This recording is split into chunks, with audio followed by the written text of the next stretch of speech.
इंसान के मरने के बाद जब उसे दफना दिया जाता है तो उसके एक दिन के बाद यानी 24 घंटों के बाद उस मुर्दे की आंतों में एक ऐसे कीड़ों का गिरोह जन्म लेता है। ऐसे कीड़ों का गिरोह अमल में आता है जो उस मुर्दे के पखाने के रास्ते से बाहर निकलता है और साथ में नाकाबिले बर्दाश्त बदबू फैलाना शुरू कर देता है, जो कि दरअसल अपने हम पेशा कीड़ों के लिए एक इन्विटेशन होता है, एक सिग्नल के तौर पर काम करता है। और ये ऐलान होता है बिच्छू और तमाम कीड़े मकोड़े उस इंसान के जिस्म की तरफ हरकत करना शुरू कर देते हैं और उस इंसान का गोश्त खाना भी शुरू कर देते हैं। और आप ये जानकर हैरान हो जाएंगे कि इंसान की तदफीन के 3 दिन के बाद सबसे पहले इंसान की नाक की हालत खराब होना शुरू हो जाती है।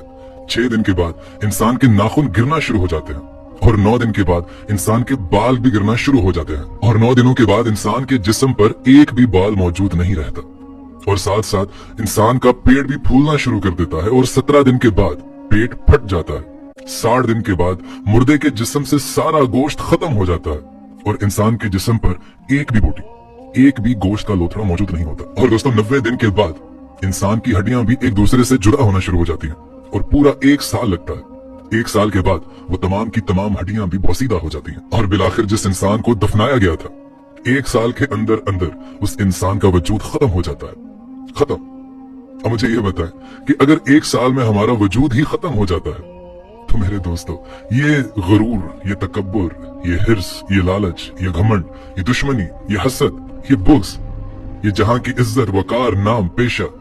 किसके लिए, जिसके लिए हम सारी जिंदगी भागते रहते हैं, ना हलाल की तमीज की ना हराम की तमीज की। हमने पैसा इकट्ठा कर लिया, शान शौकत बना ली, लेकिन आखिर में 1 साल भी नहीं लगा आपको सफाई हस्ती से मिटने में। और जितनी भी ये मैंने कैलकुलेशंस आपको बताई ये साइंटिफिकली प्रूवन है, ये साइंस के मुताबिक है।